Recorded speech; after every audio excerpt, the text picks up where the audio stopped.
ನನ್ನ ಹೆಸರು ಪ್ರತೀಕ್ಷಾ. ನಾನು 9ನೇ ತರಗತಿಯಲ್ಲಿ ಓದುತ್ತಿದ್ದೇನೆ. ಇವತ್ತು ಕುವೆಂಪುರವರ ಬಗ್ಗೆ ಹೇಳುತ್ತಿದ್ದೇನೆ. ಎಲ್ಲಾದರೂ ಇರು ಎಂದಾದರೂ ಇರು ಎಂದೆಂದಿಗೂ ನೀ ಕನ್ನಡವಾಗಿರು.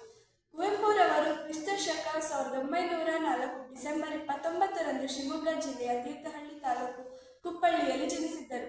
ತಂದೆ ವೆಂಕಟಪ್ಪ, ತಾಯಿ ಸೀತಮ್ಮ. ಇವರು ಪ್ರಾಥಮಿಕ ವಿದ್ಯಾಭ್ಯಾಸವು ಕುಪ್ಪಳ್ಳಿಯಲ್ಲಿ ನಡೆಯಿತು. ಹೆಚ್ಚಿನ ವ್ಯಾಸಂಗಕ್ಕಾಗಿ ಮೈಸೂರಿಗೆ ಬಂದರು. ಮೈಸೂರಿನ ಮಹಾರಾಜ ಕಾಲೇಜಿನಲ್ಲಿ BA ಪದವಿಯನ್ನು ಪಡೆದು ಮಾನಸ ಗಂಗೋತ್ರಿಯಲ್ಲಿ MA ಪದವಿ ಪಡೆದು ಇವರು ಮೈಸೂರಿನಲ್ಲಿ ಕನ್ನಡ ಪ್ರಾಧ್ಯಾಪಕರಾಗಿ ನಂತರ ಮಾನಸ ಗಂಗೋತ್ರಿಯ ಕನ್ನಡ ಅಧ್ಯಯನ ಸಂಸ್ಥೆಯ ನಿರ್ದೇಶಕರಾಗಿ ಸೇವೆ ಸಲ್ಲಿಸಿದ್ದರು.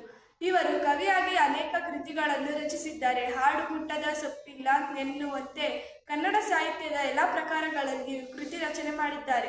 ಶ್ರೀ ರಾಮಾಯಣ ದರ್ಶನಂ ಇವರ ಮಹಾಕಾವ್ಯ. ಈ ಕೃತಿಗೆ ಜ್ಞಾನಪೀಠ ಪ್ರಶಸ್ತಿ ದೊರೆತಿದೆ.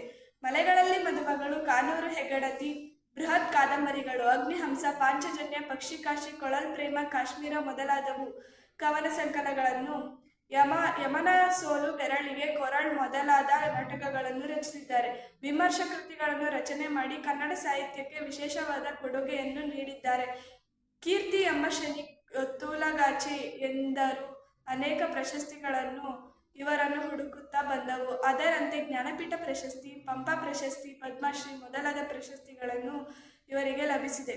ಇವರು ಪ್ರಕೃತಿಯ ಆರಾಧಕರು. ಇವರು ಕೃತಿಗಳಲ್ಲಿ ಪ್ರಕೃತಿಯ ವರ್ಣನೆಗೆ ಹೆಚ್ಚಾಗಿದೆ. ತಮ್ಮ ಮಕ್ಕಳಿಗೂ ಪ್ರಕೃತಿಯ ಹೆಸರನ್ನೇ ಇಟ್ಟಿದ್ದಾರೆ. ಪೂರ್ಣಚಂದ್ರ ತೇಜಸ್ವಿ, ಕೋಕಿಲೋದಯೆ ಚೈತ್ರ, ಇಂದುಮತಿ ಮತ್ತು ತಾರಿಣಿ ದೇವಿ ಎಂದು ಕನ್ನಡವೇ ಸತ್ಯ, ಕನ್ನಡವೇ ನಿತ್ಯ, ನಾನಿನಗೆ ನೀ ನನಗೆ, ಜೇನಾಗುವ ರಸದೇವಿ ಗಂಗೆಯಲ್ಲಿ ನೀನಾಗುವ, ಹಣ್ಣಾಗುವ ಹೂವಾಗುವ ರತಿದೇವಿ ಭಗವತಿಗೆ ಮುಡಿಪಾಗುವ.